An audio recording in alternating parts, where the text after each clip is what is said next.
박지양 동북아 재단 이사장님께 질문하겠습니다. 자, 친일 발언은 다른 분들이 많이 하셔서 생략하겠고요. 조선일보 인터뷰에서 이런 말을 하셨어요. K컬처, K스포츠 등의 약진으로 한국이 선진국이 됐다는 분위기다라고 했더니 그러나 국민들의 정신과 의식 수준 아직 선진국이 어림없다. 잘 먹고 잘 살기만 하면 선진국이 되는 게 아니다. 노래 몇 마디 가지고 우리가 세계를 제패한 것처럼 거만을 떨어서는 안 된다. 이렇게 답변을 하셨습니다. 자, 문화의 힘이 굉장히 무지하다 이렇게 생각이 드는데요. 우리 김구 선생님께서는 오직 갖고 싶은 것은 높은 문화의 힘이다. 인류가 불행한 근본 이유 인의, 자비, 사랑이 부족하기 때문인데 이 정신을 배양하는 건 오직 문화이다라고 문화 강국을 소망하셨고 우리나라가 이런 문화 강국이 된 거예요. 아까 지금 한강 작가가 노벨 문학상 수상해서 저희가 다 같이 열광하고 기뻐했잖아요. 혹시 이것도 문장 몇 마디로 세계 제패하는데 거만해서는 안 된다. 이렇게 생각하는 건 아니시겠죠? 물론 아닙니다. 네. 자, 또 이런 말씀도 하셨어요. 국민에게 영감을 준 지도자 찾아보면 아마도 박정희 대통령이 가장 근접한 것 같다. 그리고 1940년대 영국보다 우리가 현재 2023년도에 우리나라가 못하다고 하셨는데 아까 애국심 때문이라 하셨죠. 그러면 우리나라 국민들이 박정희 대통령을 뭐 가장 사랑하지 않기 때문에 애국심이 없다고 하는 겁니까? 도대체가 전 이해할 수가 없어요. 이런 말도 하셨어요. 김대중, 노무현 등 우리나라 대통령들은 여러 이유에서 거짓말을 밥 먹듯이 했다.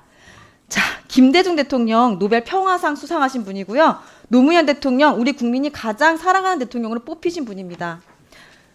이사장님, 뉴라이트시죠? 저는 뉴라이트라고 저 자신을 생각한 적도 없고 뉴라이트가 무엇을 의미하는지 잘 모르겠습니다. 자, 가르쳐 드릴게요. 뉴라이트의 네. 공통점 두 가지가 있어요. 첫째, 제국주의 옹호하고 우리나라와 국민을 폄훼합니다. 둘째, 친일 독재 미화하고 민주화 운동 폄훼합니다. 본인의 과거 발언과 일치하죠. 아니요. 답변하지 마세요. 절대 그렇지 않다고 생각합니다. 아닙니다. 답변하지 마세요. 국회에 와서 이렇게 마음대로 답변하시면 안 돼요. 저도 자, 박지양 이사장님, 일본 정부가 독도 대탄할 영유권 권리가 주장하거나 있습니다. 일제 만행을 부정한 역사 교과서 발행하면 동북아 역사재단은 어떤 조치를 합니까? 뭐라고 다시 말씀해 주시죠. 그러니까 본인 발언하지 말고 제 말 백승하원님 들으세요. 잠깐만요. 백승하원님 잠깐만. 이사장님 여기서 지금 의원한테 그 큰 소리 치신 거예요? 아니요, 큰 소리 치지 큰 소리 않았습니다. 쳤는데요, 지금. 아니요, 제 목소리에 대 들었는데요. 예, 우리가 속된 말로 대 들었는데요. 백승하 의원께서 사과하세요. 목소리를 높이셨죠. 아니요, 여기 있는 의원님들 다 들어서 진선미 의원님이 저 쳐다보고 왜 제지 안 하냐고 그러셨어요. 사과하세요. 백승하 의원님께 사과하시고 하세요. 다시 돌려봐요. 화면. 제가 질의할 때는 답변하시면 안 되세요. 알겠습니다. 네. 다시 질문 드릴게요. 일본 정부가 독도 영유권 주장하거나 일제히 만행 부정한 역사 교과서 발행하면 동북아 역사재단은 어떻게 조치합니까? 저희는 그 역사 교과서를 전부 분석해서 네. 그것을 그 시정 요구를 교육부와 외교부를 통해서 전달을 합니다. 자, 그러면 이 책 아까도 보셨을 텐데요. 김낙년 원장님께서 반일 종족주의 책자에서 일본의 쌀, 수타를 수출로 주장하면서 일제 만행을 옹호했는데 역사 왜곡 맞습니까? 그 책은 분명히 잘못됐다고 저는 생각을 하고요. 네. 저희 동북아 역사재단이 다루는 교과서는 일본, 중국 교과서입니다. 한국 국내 교과서는 다루고 있지 않습니다. 네.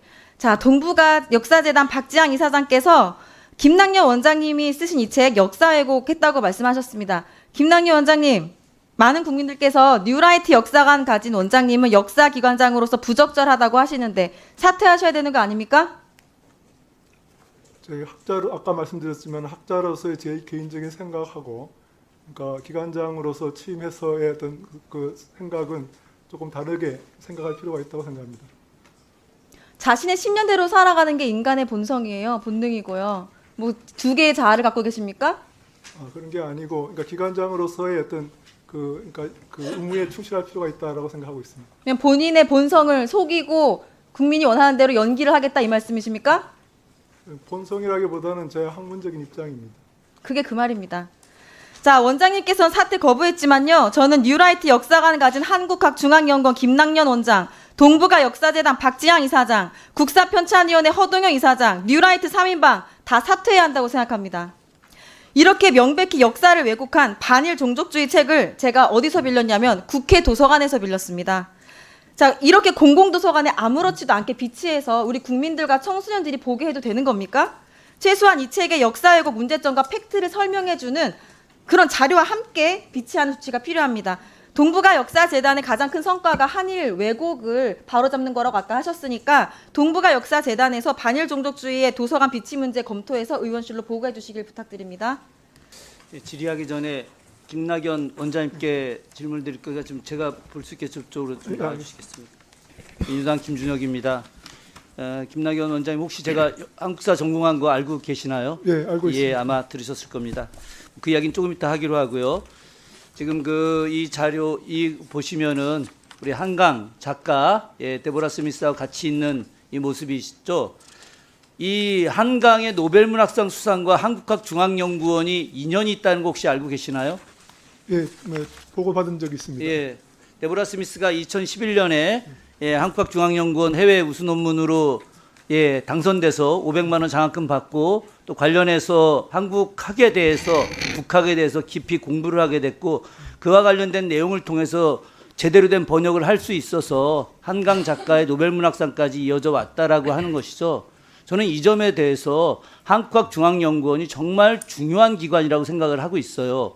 그런데 제가 왜 원장님을 이 자리에 모시게 됐냐면은 제가 조금 전에 우리 영상도 보면서 문정복 의원께서 보여준 영상도 보고 또 여기 많은 의원님들이 좀 약간 좀 흥분도 하셨는데 제가 반일 종족주의 책도 다 보고 또 원장님 논문들도 다 보고 사실은 원래 정책 질의를 하려고 하다가 어젯밤에 원장님이 쓰신 그 한국학중앙연구원 그 원장 인사말을 보다가 근대성과 관련된 내용 짧게 나와 있었는데 그것이 전문가 입장에서 봐서는 너무 당혹스러워서 다시 제가 좀 질의를 하기로 해서 제가 말씀드리려고 합니다. 영상 한번 보고 말씀드리도록 하죠.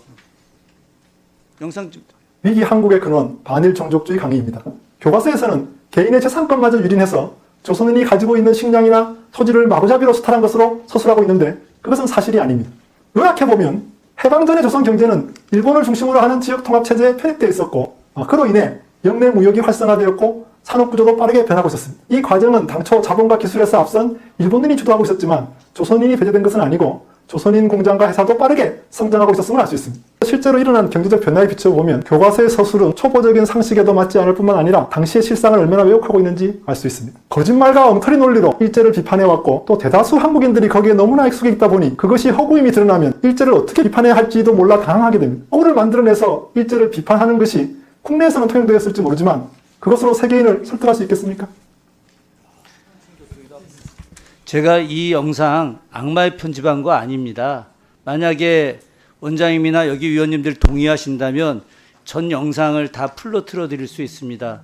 그리고 이와 관련해서 이승만 TV에서 나온 이영훈 교수 영상도 같이 틀어드릴 수 있습니다. 혹시 목민심서 읽어보셨습니까? 읽어보지 못했습니다.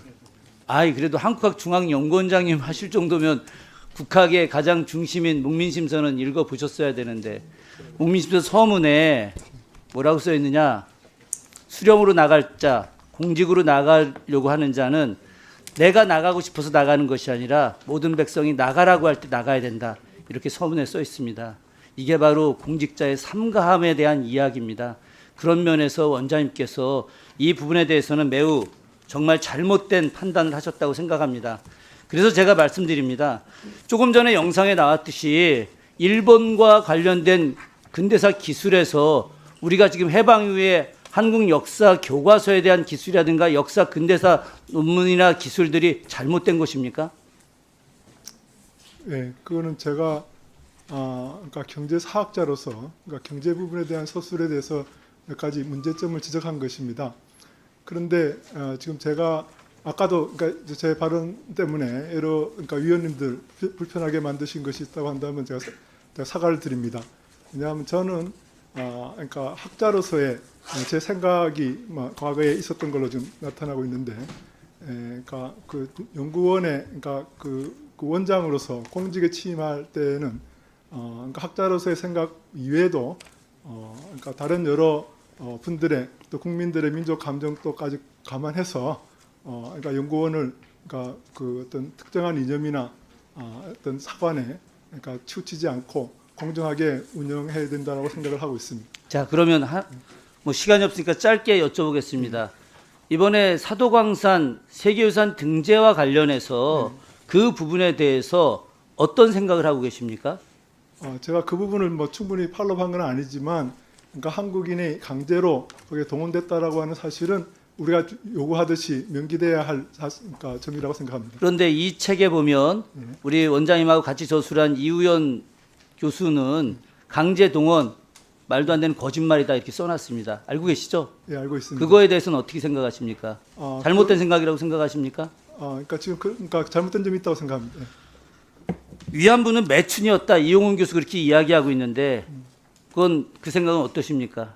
그러니까 위안부의 어떤 그 위안소의 운영이라든지, 그러니까 거기에서는 일본 군이 직접 관여가 돼 있고요. 따라서 일본 정부가 거기에 책임이 있다라고 하는 점라고 생각합니다. 그 점에서는 그러니까, 비판을 면할 수 없다고 생각합니다. 예. 지금 원장님의 논리대로 치면은 일본이 조선을 수탈한 것도 아니고 거의 동등한 지위를 갖고 있었기 때문에 실제로 승전국도 식민지도 아니었기 때문에 강제 동원과 관련된 어떠한 보상을 할 수도 없다라는 논리인데 그것에 대해서 지금도 그렇게 판단하고 계십니까? 그러니까 그러니까 일단 그 일제 시기에 그러니까 조선인들은 일본인과 동등하게 취급되지는 않았습니다. 예, 그럼에도 불구하고 여러 글들이 그렇게 되어 있고 그래서 제가 사도광산이라든가 군함도라든가 이런 데 대해서 제가 여쭤본 것입니다. 지금 윤석열 정부가 미쓰비시에서 보상받아야 될 내용에 대해서 대의변제라고 하는 내용을 하고 있는데 이런 것 자체가 잘못된 거 아니겠나요? 그죠? 대답하기 곤란하신가요? 제가 하나만 더 여쭤보도록 하겠습니다. 정말 저는 이게 중요하다고 생각하는데 독도와 관련해서 지금 20년 사이에 급하게 만들어진 민족의식 때문에 만들어진 허구의 상징물이다라고 이용훈 교수 이야기했는데 동의하시나요? 그 부분은 동의하지 않고요. 지금 독도는 우리가 실효적으로 지배하고 있고 그게 고유의 영토라고 생각하고 있습니다.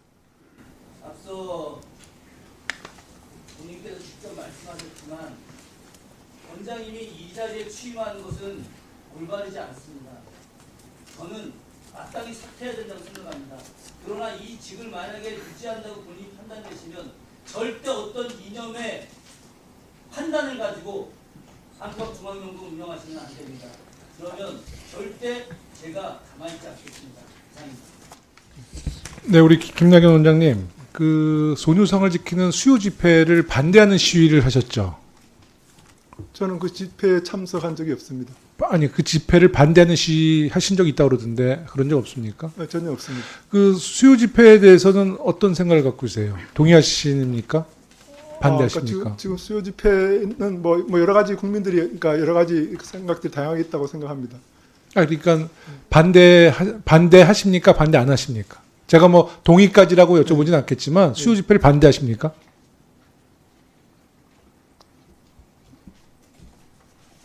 그 답변이 이렇게 어려워요? 그러니까 지금 말씀드렸듯이 뭐 여러 가지 그러니까 다양한 의견들이 있다고. 소유성 지키는 수요 집회 있잖아요. 위안부 할머니들. 그 집회를 제가 동의하냐고까지는 안 여쭤보는데 반대하시냐고요. 반대하세요? 아니 그러니까 집회라고 하는 건 여러 가지 그러니까 아니요, 수요 집회. 위안부 할머니를 지지하는 소녀상 지킴이 수요 집회를 반대하시냐고 여쭤보는 거예요. 지금 저는 반대한다는 생각을 갖고 있는 게 아니고 누구나 어떤 그런 자기의 의견을 표출할 반대는 안 한다? 예. 지지도 안 한다는 예, 것은 예. 포함이 되는 거고요. 알겠습니다. 만약 윤석열 대통령이 탄핵이 된다면 어디로 돈이 몰리게 될까요? 이런 뉴스들을 보시면서 동시에 부자가 될 수 있다면 믿으실 건가요? 지갑에 단돈 10,000원이라도 있고 시사 정치에 관심이 있으신 분들이라면 지금 당장 돈을 벌 결심을 하셔야 합니다. 정치 뉴스를 꾸준하게 잘 챙겨보는 것만으로도 돈을 벌 기회가 있고 또 이미 큰 돈을 버는 사람들이 있죠. 이 사람들의 차이점은 뉴스를 단순히 뉴스로만 보는 게 아니라 실제로 어떤 종목들에 큰 영향을 미치게 되고 그렇다면 어디에 투자를 해야 돈이 몰리게 되는지 알고 있습니다. 월급만으로는 절대 채울 수 없는 부를 축적하고 있는 것인데요. 얼마 전 한강 작가가 한국인 최초로 노벨상을 받았다는 것을 구독자 여러분들 모두 아는 사실일 겁니다. 이때 부자들은 재빠르게 노벨상 수혜주 종목들을 찾았고 그 결과 예스24라는 종목이 순식간에 이 현상을 하며 200% 가까이 오르게 되었죠. 저희 구독자 여러분들은 이미 다들 아시겠지만 이 ES24 종목은 저희가 정확히 어느 가격에 매수해야 하는지 또 언제 팔아야 하는지를 정확하게 공유해드렸었던 사실이 있었죠. 투자로 부자가 된 사람들은 사소한 시사 뉴스들을 그냥 지나치지 않습니다. 전문직이 아닌데도 부자가 되는 사람들의 특징이 바로 이것인데요. 돈으로 이어진다는 경험적 확신이 있기 때문에 진짜로 급등할 수 있는 종목들에 과감히 투자해 남들과 비슷한 연봉을 벌어도 절대 월급으로는 만들 수 없는 큰 투자 수익들을 지금도 만들고 있다는 것입니다. 이번엔 현재 가장 핫한 북한 도발을 대비하여 또 한 번 급등이 유력한 대장 종목을 알아냈는데요. 제 목표는 채널을 크게 성장시키는 것이기 때문에 여기까지 영상을 시청해주신 분들께만 이 정보를 드리고자 합니다. 제 개인 휴대폰 번호 010-792-8273으로 기회라고 문자를 보내주시면 링크 하나를 보내드릴 건데요. 링크로 들어오시면 이번 미대선주 그리고 북한 도발 관련 유력주를 공유해드리겠습니다. 또한 윤석열이 탄핵될 것을 대비하여 탄핵 수혜주 또한 미리 파악 완료한 상태입니다. 제가 돈을 받는 것도 아니고 투자를 대신 해드리려는 것도 아니니까 어느 시간이든 편하게 문자 한번 주시면 되겠습니다. 단돈 10,000원으로라도 시작해야 하는 게 투자와 재테크죠. 수익을 보시게 될 여러분들께 제가 바라는 것은 딱 하나입니다. 지금처럼 제 채널의 구독과 좋아요를 눌러주시고 새로운 영상을 만들 때마다 시청을 해주시면 됩니다. 제 번호를 꼭 기억해주세요.